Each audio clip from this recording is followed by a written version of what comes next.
Yo, what is up everyone? Welcome back to a brand new video here on the channel. So hope you guys are all having an amazing day today. And today I wanted to talk about, take a break from the seasonal vines, and talk about something that was kind of more just general game stuff. And it's a question that I get sometimes, not actually much recently. I think the priority in the game has shifted from wars to Atlas. But the core of the game used to be dependent on wars. And in my opinion, it is still the best part of the game. I really enjoy wars. It is something that I'm very passionate about. And I feel like I am somewhat decent at organizing them. So I wanted to share with you guys some tips, some tricks, and basically the way that I do it. And you guys can replicate it or do whatever you would like to in your own team. Again, a lot of people, and by the way, I'm not claiming that this is like my personal strategy that I created. This is a very, very common strategy that is modified dependent on what team you are. But this is just the way that I do it, all right? So, when starting a war, one of the first things that you need to do is create a war chat, okay? This allows you to keep everything separate, all right? Trying to coordinate a war, at least in the way that I do it, at least on this team, because I'm the war officer on here, on Brothers Asylum. If you try and do it in the team chat, it just takes up so much, like, you'll get a ton of people just talking about random stuff, all right?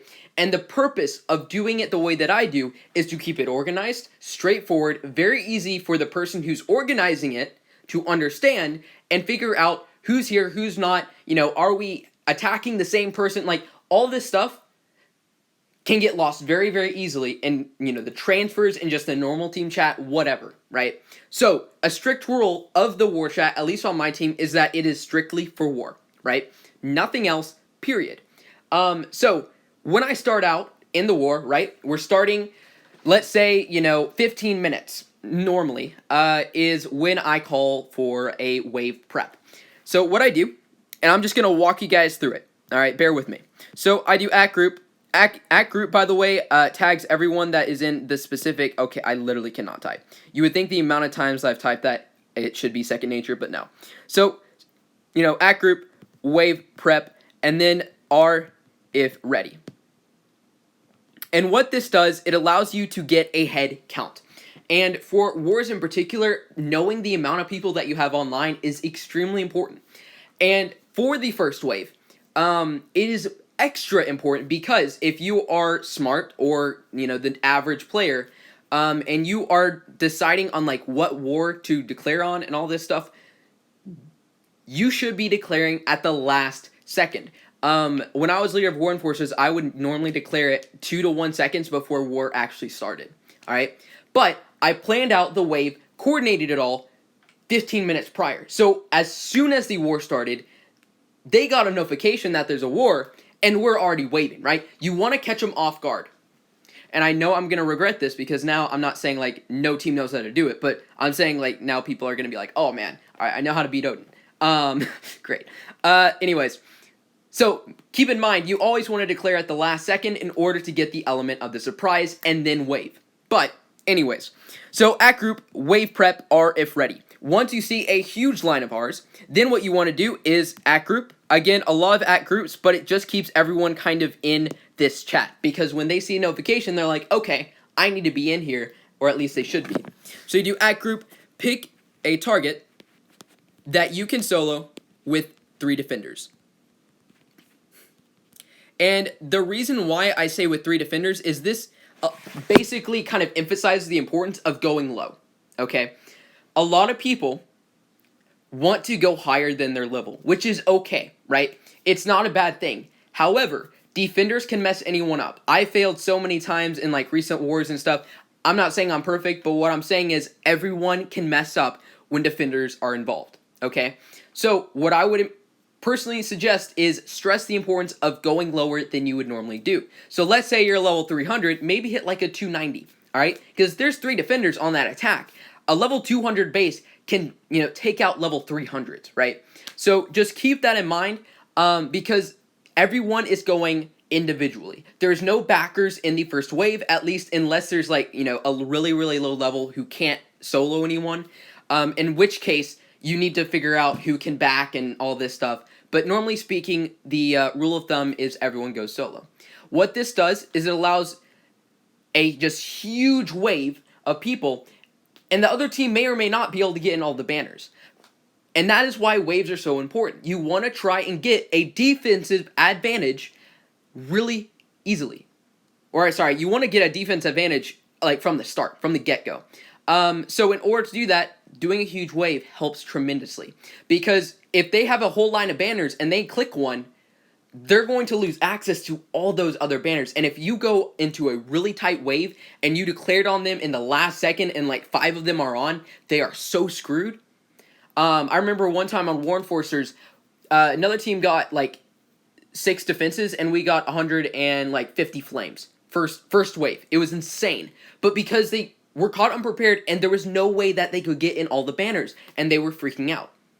So if you can get that big of an advantage that early, it's done. It's over. As long as you can take out all their bases, you've won. Okay? So, once they pick out a target that they can solo, they put it down below, right? Let's say, you know, I'm one of the people and I'm like, all right, 311 or 312, and then they put it down. And you should see like a huge list of numbers. After that, after you see most people have said like, you know, their target, do another at group, and say, once war starts, go immediately. And make sure that they understand once war starts. Because some people try and go before, which I believe still works, but I wouldn't recommend it because I've heard of it glitching before. So as soon as war starts, that's when you all go. And using that like clock instead of a countdown, just using that war clock, because that is simultaneously like set for everyone, right? It changes for everyone at the exact same time. So that will help create your waves just to be a little bit tighter, which is crucial when you're trying to catch them off guard and trying to get a lot of defense.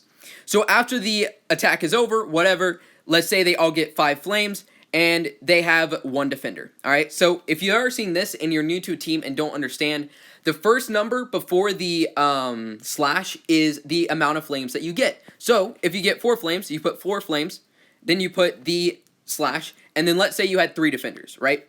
There you go. So after this, you know, you can congratulate whatever you want to do, and then that's the wave. And then at group, and then you say, okay, whatever time you set, okay, for the next wave.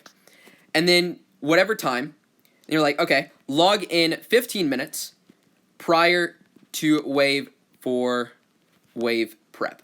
So let's say you set it for like 22 hours left on the war clock. People want to start logging in at like 23:45.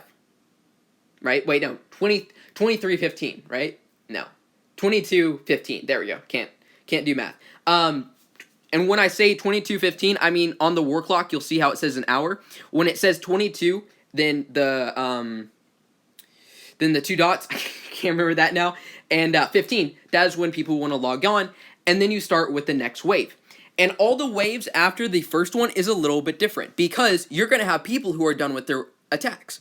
So what you do is you do at group, and this is, again, how I personally do it. I say 1 if you need to do your war run, 2 if you've completed it. So this allows you, as the war coordinator, to see who needs to still do their runs, but also the 2s can back up, just to be safe. Let's say all the high levels went in the first wave. Now you can have them back the lower levels in order to take out whatever targets are left.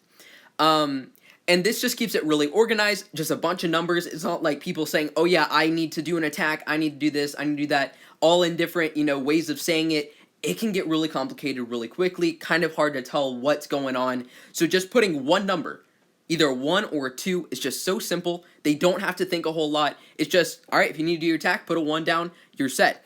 What I'll also do, if I have people who are maybe lower level, is I'll say, after this, once they put down so 1s and 2s, say, if you can solo, put a target below. If you need a backer, put a B. And the reason why I say if you can solo a base, even though I have backers available, is that let's say the backer can't join the run for some reason. Maybe it says it lost connection, or maybe he lost connection, the backer did, and the attacker has to go on the base solo. Ideally, you want to be able to kind of like ensure a victory either way, but you want to ensure a win either way, but the backer is there to just kind of like as a safeguard, as a bumper of sorts, right? So that is the ideal situation. But yeah, if they can't solo, then you put a backer and you have your list of twos, right? Then pick a person out of the like twos that you have above, and then you can assign them to whatever player put down a B, which means they need a backer. Then once they do all that, once you start figuring out like who needs a backer and who can solo, you can start assigning people to people who can solo. So let's say I think I can solo a 213. I hope I could. And Billy Joe over here said 2 when I put the one if you need to do your war run, or 2 if you've already completed it. So as the war officer, I would say, okay, at Odin, 213 with at Billy Joe, let's say, whatever the name is, backing. Again, the idea is to keep it simple, straightforward, not really like up to interpretation, just something that they can understand quick and get it done, right? Because no one wants to spend 30 minutes trying to, figure out what the war waves is. I've been on teams like that, and it's just like, come on, man. I want to do other stuff, right? I would say I have a life, but I don't outside of this game. But, you guys are adults, the majority of you guys who are watching this. You guys have lives, you have stuff to do. You don't have to be sitting on this, on the couch or wherever, on your phone, and sitting here 30 minutes while someone's trying to set up a wave. So once you do that, you say at group,